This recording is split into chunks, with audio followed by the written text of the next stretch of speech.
इल्ला आइशल आखिरह फक़्फ़िर लिल अंसार वल मुहाजिर। साईं जिन जो मदरसो हो सुबह जे अंदर 70 तालिब पढ़ंदा हुआ। साईं जिन जे घर मानी ईंदी हुई तॾहिं उहे वीचारा खाईंदा हुआ, पर जॾहिं घर जे अंदर मानी बचे तॾहिं इन्हनि के मिले। हजरत अबू हुरैरा चवे तो असां के घर मानी कोन मिली, भूख में करे बेहोश थी करे मस्जिद नबवी जे चांच ते किरी पियो फयजी उल जाई फयजो रिजलहु अला उनकी। को माण्हू ईंदो हो सम्झंदो हो कि इनके मिर्गी थई आहे, इन जे करे अचण सां लत मुंहिंजे कंध ते रखंदो हो, मथां पंहिंजो मथो ज़मीन सां न टकराए। पोइ जॾहिं होश ईंदो हो तॾहिं साईं जिन जी ज़ियारत कंदो साम्हूं बीठो हूंदो हो। मूंखां पुछंदा हुआ त अबू हुरैरा छा थियो? चई साईं मूंखे मूंखे बुख हुई। उन वक्त में साईं जिन फरमायो त हे मुंहिंजा सहाबा ग़रीब आहिनि, हिननि वटि खाधो कोन्हे, बुख जी हालत में आहिनि, पर हिननि जो ईमान एॾो मज़बूत आहे जो अॻियां हली करे लतुफ़्तहु न कुनूज़ कैसर व किसरा वला तुलफ़क़न्नहुमा फी सबीलिल्लाह व इन सिवारे किसरा लतुल बसाने सोराक। अॻियां हली करे कैसर के भी ये पता कंदा, किसरा के भी ये पता कंदा, रूम के भी ये पता कंदा, फारिस के भी ये पता कंदा। उन्हनि जा खजाना अल्लाह जे रस्ते में ख़र्च थींदा ऐं उन्हनि जा ताज ऐं कंगण मदीने जे ग़रीब दरार सोराक खे पाराए। साईं जिन पेशन गोई कई ऐं उहा पूरी न थी। हज़रत उमर जे दौर में किसरा बि फतह थियो, कैसर बि फतह थियो, जिन जी कुवत हिन वक़्तु अमेरिका ऐं रूस खां वॾी हुई। अहिड़ा जेके सो पार्टियूं ऐं बातिल कुवतूं हुयूं जिन सां हज़रत उमर अची करे टकरियो। ग़रीब माण्हू मुठनि ते पत्थर ॿधी करे जॾहिं ईंदा हुआ मैदान जे अंदरि तॾहिं दुश्मन उन्हनि जे साम्हूं कैंपस में कोन बीहंदो हो। अॼु त असीं दुनिया जे अंदरि एॾो ग़लति थी चुका आहियूं जेको हाणे असां ते दीन जूं जेके दुश्मन कुवतूं आहिनि सभु असां ते हावी। ये तो अल्लाह जी मेहरबानी है जो कोई शय के महफूज करे छॾे। न त ये अमेरिका दुश्मन है, रूस दुश्मन है, जापान दुश्मन है, जर्मनी दुश्मन है, फ्रांस दुश्मन है। ये जेके ममालिक आहिनि खलीज वारा ये सभु हिन जा दुश्मन आहिनि जेके चवंदा त असीं क़ुरान खे ख़तमु करियूं, पर हे छा ख़तमु करे सघंदा? जंहिंजी हिफ़ाज़त अल्लाह से पाण करे उनखे केरु ख़तमु करे सघे थो? हिननि नंढनि बचनि जे सीननि जे अंदरि अल्लाह से 30 सिपारनि वारी क़ुरान जी दौलत अहिड़ी महफ़ूज़ करे छॾी जो अमेरिका जा बम दुनिया जे मुल्कनि खे तबाह करे सघनि था, पर क़ुरान जे करे नुक़्ते खे पंहिंजी जॻह नथा रखी सघनि। क़ुरान महफूज़ आहे, मुकम्मल आहे। इन खां पोइ ॿियो किताब ईंदो, न को ॿी का शरीयत ईंदी, न को ॿियो को दीन ईंदो। पंहिंजे नबीअ खां पोइ न को ॿियो को नबी आहे, न को हिन उम्मत खां पोइ को हाणे उम्मत आहे। हाणे तव्हांजी छुटकारो ऐं हिदायत ऐं रहनुमाई जे करे त हिन क़ुरान जे अंदरि आहे। जेतिरो बि हिन सां तव्हां लाॻापियल हूंदा ओतिरो तव्हांजी ज़िंदगी सुठी गुज़रंदी। हिन खां कटिजी करे पंहिंजे बचनि खे तालीम ॾियो, पंहिंजे घरनि जे अंदरि तिलावत करियो, पंहिंजे औरतनि में बि इहा तालीम ॾियो, तव्हां पाण इहा तिलावत करियो, पोइ ॾिसो तव्हांजी कमनि में बरकत पवे थी या कोन थी। अॻे असां ॾिसंदा हुआसीं घरनि मां क़ुरान बि पढ़ंदो, आवाज़ असीं ॿुधंदा हुआसीं, कसम आहे ख़ुदा जी इहा अहिड़ो माहौल हूंदो हो जेको दिलि खे सुकून पे मिलंदो हो। अॼु माफ़ कजो उहा शइ असां मां ख़तमु थी। ऐं हथ ॿधी करे तव्हांखे अर्ज़ु थो करियां त महिरबानी करे तव्हां हिन शइ जो क़दुरु करियो, हिन जी तिलावत करियो पंहिंजे घरनि में। रोज़ानो तव्हां हिन खे पढ़ंदा करियो। सिपारो पढ़ो, अधु सिपारो पढ़ो, एमी पढ़ो, एमी नथा पढ़ो त रुकू पढ़ो, रुकू पढ़ी करे तंहिंखां पोइ कम में हथ विझंदा करियो, पोइ ॾिसो त तव्हांजो कमु सुधरे थो या कोन्हे। बेचैनी ये असां ते एॾी अची वई आहे, असां ते ख़ौफ़ तारी थी वियो आहे, असां ते गैरनि जी मोहबत तारी थी वई आहे। इन्हनि ॻाल्हियुनि मां हथ कढो। अल्लाह जल जलालहू महिरबान आहे, असां ते एॾी वॾी महिरबानी कई आहे। असांखे अहिड़ो नबी ॾेई छॾियईं जेको असांजी उम्मत जे लाइ राति ॾींहुं अची करे रोअंदो हो। साईं जिन जा पेर मुबारक सुॼी पिया हुआ। हिकिड़ी हदीस में अचे थो, साईं जिन खां पुछियो वियो त साईं तव्हां त मग़फ़ूर आहियो, तव्हांखे त अल्लाह साईं माफ़ करे छॾियो आहे, तव्हांजो त को गुनाह कोन्हे, तव्हां मासूम आहियो, एॾी इबादत तव्हां छाजे लाइ पिया करियो? त साईं जिन फरमायो अफला अकून अब्दन शकूरा, पोइ तव्हांजो छा ख़्यालु आहे जॾहिं हेॾी बि अल्लाह साईं असांखे नेमतूं ॾिनियूं आहिनि त पोइ आउं अल्लाह जो शुक्रगुज़ार बानू न बणिजा? नेमतनि सां असांखे माला माल कई आहे। केरु थो चवे त अल्लाह जल जलालहू असांजी नथो ॿुधे? घणा माण्हू चवंदा आहिनि त असांजी अल्लाह ॿुधे कोन थो। जेकर अल्लाह से न ॿुधे आहे त तव्हांखे पैदा छो करे? कहिड़ी ज़रूरत हुई अल्लाह खे तव्हांखे पैदा करे? अल्लाह जी बेशुमार मख़लूक आहे। बैतुल मामूर के अंदर साईं जिन करे मेराज के विया ॾिठईं त केतिरा लखनि जी तादाद में मलाइकनि जेके इबादत पिया कनि जेके मथे जेके जंहिंजा मथा सजदे में आहिनि उहे सजदे जे अंदर हुआ जेके रुकू में हुआ सो रुकू जे अंदर हुआ साईं जिन पुछो त हिननि जा मथा कॾहिं मथे खॼंदा तॾहिं साईं जिन खे जवाबु मिलियो त जॾहिं क़यामत क़ाइमु थींदी पोइ जॾहिं क़यामत क़ाइमु थींदी तॾहिं इहा मख़लूक अल्लाह जे अॻियां झिॼंदी पे तर त एॾो फराइसो हुम ॾकंदा पिया ऐं चवंदा छा त सुभानक मां अबदनाक हक़ इबादत अल्लाह तुंहिंजी ज़ात पाक आहे असीं तुंहिंजी इबादत जो हक़ अदा करे कोन सघूं मलाइक त नूरी मख़लूक उन्हनि जो त को गुनाह ई कोन को अल्लाह खे कहिड़ी परवाह अव्हांखे छाजे लाइ पैदा कयईं अव्हांखे इन जे करे पैदा कयईं त जेकर तव्हांखे मिटी मां पैदा कयईं जंहिंमें ख़्वाहिशात सां भरियल आहे ऐं जेकर तव्हां गुनाहगार आहियो गुनाह वॾा कया आहिनि पर पोइ बि तव्हांखे परेशान थियणो कोन्हे रब फरमाए थो त हलो आजिज़ीअ सां ऐं निवड़ सां मुंहिंजे दर ते ननी अचण तुंहिंजो कमु आहे तुंहिंजा गुनाह माफ़ करण मूं अल्लाह जी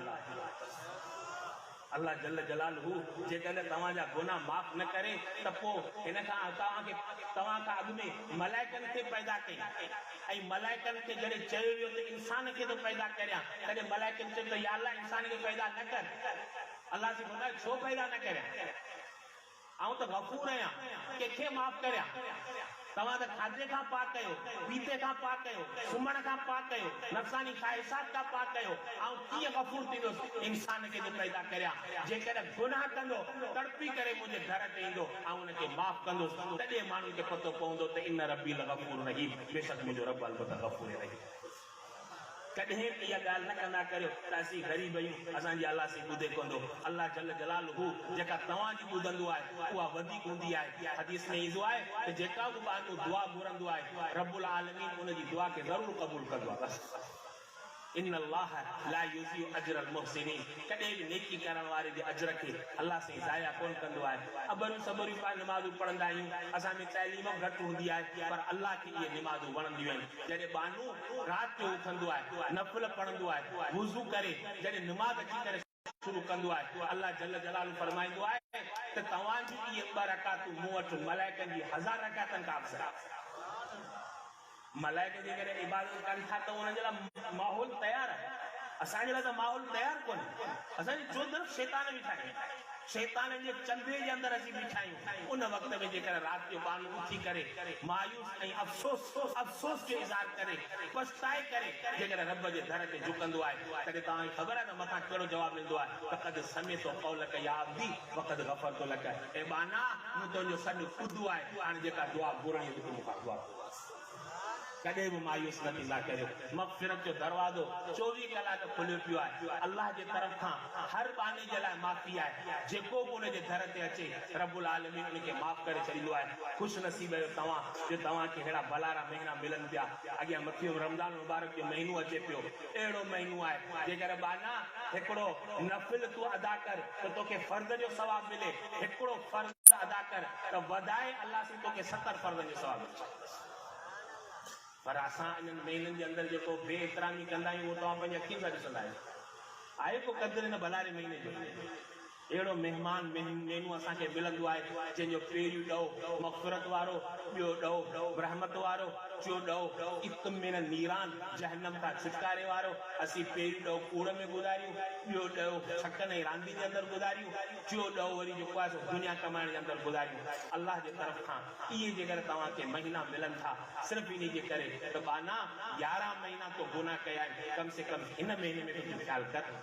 जंहिं महीने में हर राति अल्लाह जे तरफ़ खां ऐलान थींदो आहे त या बाग़ी अल ख़ैर अक़बिल व या बाग़ी अल शर अक्सिर ए बुछड़ाई करण वारा थोरो त शर्म ऐं हया कर मूं त रहमत जा दरवाज़ा खोले छॾिया आहिनि मूं जन्नत खे सिंगारे छॾियो आहे जहन्नम जा दरवाज़ा मूं बंदि करे छॾिया आहिनि मूं शैताननि सभिनी खे क़ैद करे छॾियो आहे पर पोइ तूं बुछड़ाई खां बाज़ नथो अचे व या बाग़ी खैर अक़बिल ए देखी ऐं खैर जा तलबगार जोली खोले करे भी तुंहिंजी जोली खे सॼी रहमत मां भरे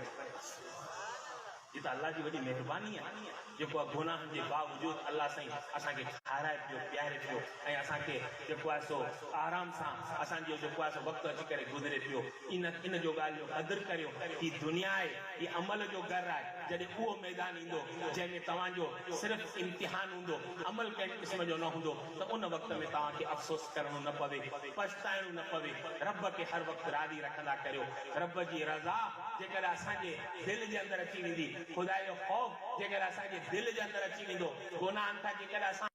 ख़ौफ़ ख़ुदा कंदे बची वेंदासीं त पोइ अल्लाह जो वाइदो आहे बाना तोखे हिकिड़ी जन्नत न ॿ जन्नतूं भले मन ख़ाफ़ मक़ाम रब्बिही जन्नतान क़ुरान जी आयत सूरत रहमान में पाण पढ़ंदा आहियूं उहो बानू जेको रब जे मक़ाम खां जुनू उन जे लाइ ॿ जन्नत रब जे मक़ाम खां जुनू जो मतिलबु सम्झे थो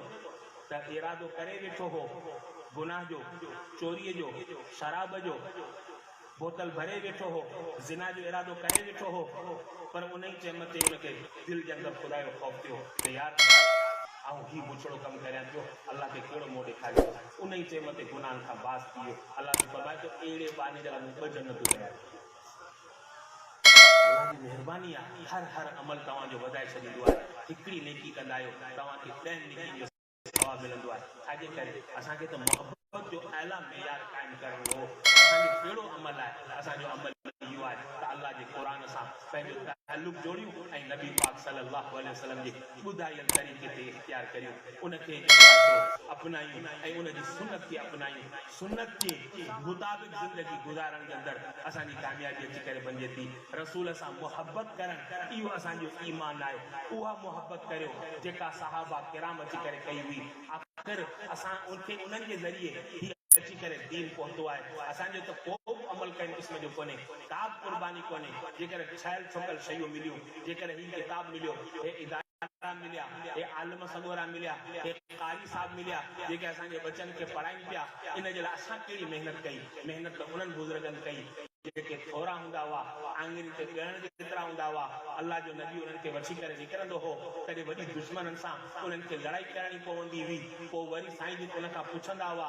त हाणे तव्हांजो छा ख़्यालु आहे जॾहिं तव्हांखे मदीने मां मूं कढियो उन वक़्त में असांजो इरादो लड़ाई जो कोन हो हाणे दुश्मन ताक़तवर आहे उन सां मुक़ाबिलो करणो आहे अवां उन सां लड़ाई कंदा तॾहिं उहे छा था चवनि त साईं तव्हां कहिड़ी था ॻाल्हि पुछो लक़द आतैनाक अला ज़ालिक अहूदम व मवासिक अला समय वताअ लइन सिरत हत्ता तातिय बरकल गमाद लनसीरन महक फवल्लजी बासक बिल हक लव इस्तारस्त बिना हादल बहर लखुजनाहु वमा तखल्लफ मिना वाहिद इन्ना लसब्रुन इंदल हरब व सिद्कुन इंदल लिका वमा नकरु अनल अदुना साईं कहिड़ी था ॻाल्हि पुछो असां मके में रहंदा हुआसीं तॾहिं असांजी जानवरनि वारी ज़िंदगी हुई असांखे पतो कोन हो त हलाल छा आहे हराम छा आहे असांखे पतो कोन हो त इंसानियत कहिड़ी शइ आहे असांखे पतो कोन हो त मिटी माइटी कहिड़ी शइ आहे जॾहिं तव्हां ते ईमान आंदोसीं तॾहिं असां सभु शयूं छॾे ॾिनियूंसीं तॾहिं असां पंहिंजे वतन खे छॾियो पंहिंजे बचनि खे छॾियो पंहिंजे पिरापटी खे छॾियो पंहिंजे बागनि खे छॾियो असां तव्हांजे पोयां इन करे लॻासीं तां त असांखे उहा घड़ी नसीब थिए जेको तव्हांजे क़दमनि में जान कुर्बान करियूं अॼु जॾहिं उहो वक़्तु आयो आहे अॼु जॾहिं दीन जे दुश्मननि सां विढ़ण जो वक़्तु आयो आहे तॾहिं तव्हां असांखां पुछो था त जेकर तव्हां हलो वापसि तयार थी करे तंहिंखां पोइ अचो साईं तयार थी करे उहो अचे जेके मरण जो शौक़ु न हुजे असीं त आया ई मरण आहियूं नहनो नुकातिलो अन यमीनिक व अन शिमालिक व बैन यदैक व खल्फिक तव्हां इशारो करियो तव्हांजे अॻियां ऐं पोयां सॼे ऐं खॿे हर क़िस्म जी जान ॾियण खे फ़ख्रु महसूसु करो इहा मुहबत ॾिसी करे मुस्लमान न काफ़रनि ऐं मुशरिकनि जा सरदार बि चवंदा हुआ त मां रअयतु अहदम मिनन नास युहिब्बुन नास कहुब्बि असहाबे मुहम्मदा कसम आहे ख़ुदा जो कंहिं बि हिकिड़े सां मूं मुहबत कंदे एतिरो न ॾिठो जेतिरो मुहम्मद जे सहाबा किराम मुहम्मद सां सुभान अल्लाह इहो एतिराफ़ दुश्मन कंदा हुआ मुशरिकनि जो सरदार कंदो उर्वा बिन मसूद सकफी हुदैबी जे मौके ते आयो सन 6 हिजरी अंदर साईं जिन एहराम बदियो करे बीठा आहिनि 1400 सहाबा किराम एहराम बदी करे बीठा आहिनि हुदैबी जे मकाम ते मुशरिक अंदर अचण ॾींहुं कोन बुत परस्तन जी हुकूमत हुई, मक्के में मुशरकन जी हुकूमत हुई, अबू जहल जो खानदान उते हो, उन्हनि अचण ॾिनो कंहिं क़िस्म जो कोन, उमैया बिन खल्फ वारो खानदान हो। तॾहिं साईं जिन उनखे चयो त असां त बैतुल्लाह जी ज़ियारत करण आया आहियूं, बैतुल्लाह ख़ुदा जो घर आहे, इन ते हर को माण्हू अची सघे थो, तव्हां असांखे छाजे लाइ रोकियो था? पोइ हुननि माण्हुनि वरी हिकिड़ो पंहिंजो माण्हू मोकिलियो, उनखे उर्वा बिन मसूद चइबो आहे। उर्वा बिन मसूद सकफ़ी इहो साहबी थी करे गुज़रियो आहे, पर उन वक़्त में ईमान कोन आंदई। उहो आयो जॾहिं मुसलमाननि जे नबी खे ॾिठई, सहाबा किराम खे ॾिठई, वापसि वरी मकी आयो, तॾहिं सरदारनि पुछो त मियां तूं छा थो चवे, हे माण्हू जेके हितां आया आहिनि त वापसि वेंदा या कोन वेंदा? तॾहिं उर्वा बिन मसूद सकफ़ी जेको नक्शो पेश कयो, चए क़ौम हिन खां अॻु में तव्हां मूंखे कैसर नाम निमाइंदो करे मोकिलियो हो, किसरा नाम निमाइंदो करे मोकिलियो हो, हबशे नाम निमाइंदो करे मोकिलियो हो, पर कसम आहे ख़ुदा जो कैसर वारे माण्हुनि खे पंहिंजे बादशाह सां एतिरी मोहबत कोन हुई, किसरा वारे माण्हुनि खे पंहिंजी बादशाह सां एतिरी मोहबत कोन हुई, हबशे वारे शीदीन खे नजाशी सां एतिरी मोहबत कोन हुई जेका हिननि ग़रीब एहराम बदल ऐं मथे उबारल सहाबा किराम खे पंहिंजे नबीअ सां चई जॾहिं आउं उते वियुसि, मूं ॾिठो त उन्हनि जे नबीअ जे करे ज़ुबान मां का ॻाल्हि कढी थे त सभु ख़ामोश थी ते विया, हरकत ऐं लोॾो बंदि थी वियो, घोड़ ख़तम थी वियो, कअन्न अला रुऊसिहिम तुयूर, ॼण त उन्हनि जे मथे ते पखी वेठा हुआ। तवजो सां ॻाल्हि ॿुधऊं पिए, जेकॾहिं उन्हनि जे नबीअ थुक उछलाई थे त थुक ज़मीन ते किरण ई कोन थी ॾिनो, उन खां अॻु में उन्हनि चटे वरिती थे। जेकॾहिं उन्हनि जे नबीअ वुज़ू कयो थे त मुंहं तां जेको पाणी किरियो पिए, पान तां जेको पाणी किरियो पिए, कानू यक्त तेलू न हू, उन ते विड़िया पिए, सभु कंहिंजी कोशिश इहा हुई त इहो पाणी असांखे मिले। पोइ जंहिंखे मिलियो पिए उन पंहिंजे मुंहं ते मलियो पिए, जंहिंखे नथे मिलियो उन संयम लिको मौज़िया कदम इहा हाथ जेको अॼु तव्हां जंहिं इलाइक़े जे अंदरि हुकुमरान बने बीठा आहियो, सुभाणे इन इलाइक़े जा हुकुमरान उहे मुस्लमान हूंदा, तव्हां कोन। मोहबत इन शइ जो नालो। अॼु त असीं दुनिया में वॾी दावाऊं कंदा आहियूं इश्क जूं, मोहबत जूं, पर असां में अमल कंहिं क़िस्म जो कोन। हीअ त अल्लाह जी वॾी महिरबानी आहे जेके सभु ख़्याल छुकल शयूं असांखे ॾेई छॾी आहे। हाणे असांखे घुरिजे त हिन शइ ते अमल कंदा, पंहिंजे बचनि खे हिन में छॾींदा, इहा ई तव्हांजे लाइ, इहो ई तव्हांजे लाइ इज़त आहे। हदीस में ईंदो आहे न त क़ुरान त बचो पढ़ंदो आहे, पर अल्लाह सां ताज तोखे पाराईंदो, ताज तोखे पाई वेंदो। उल्बिस वालिदाहु ताज यौमल क़ियामत, पंहिंजे तरफ़ खां कोन पियो ठाहियां, नबी पाक सल्लल्लाहु अलैहि वसल्लम जो फरमान आहे। साईं जिन खां वधीक सचो ॿियो केरु आहे? वमन अस्दक़ु मिनल्लाहि क़ीला, अल्लाह जी ज़ात सची, जनाब रसूलुल्लाह सल्लल्लाहु अलैहि वसल्लम सचो। साईं जिन फरमायो उल्बिस वालिदाहु ताज यौमल क़ियामत, तो बच्चे के हाफिज बनायो, क़यामत जे ॾींहुं उन जे वालिदैन खे ताज पारायो वेंदो। ज़ौहु अहसनु मिन ज़ौइ शम्स, सिज जी रोशनी में उहा ताक़त कोन्हे जेका उन ताज जी रोशनी सां मुक़ाबिलो करे सघे। बाक़ी हाफिज़ खे छा मिलियो? हाफिज़ खे इक़रा वरतक़ी वरतिल कमा कुंत तुरतिल फी दुनिया। ए हाफिज़ क़ुरान, ए बच्चा क़ुरान पढ़ंदो वञ, जन्नत जे ॾाकनि ते चढ़ंदो वञ। जिते बि क़ुरान पढ़ी करे दग कई उते सिधो वञी करे जन्नत में। बच्चनि खे क़ुरान पढ़ायो, जन्नत में पहुचायो, पंहिंजे मथे ते ताज सजायो, इहो ई पैगाम खणी करे आया आहियां। अल्लाह पाक खां दुआ आहे त जेको कुझु मूं चयो उन ते अमल करण जी तौफ़ीक़ अता फरमाए।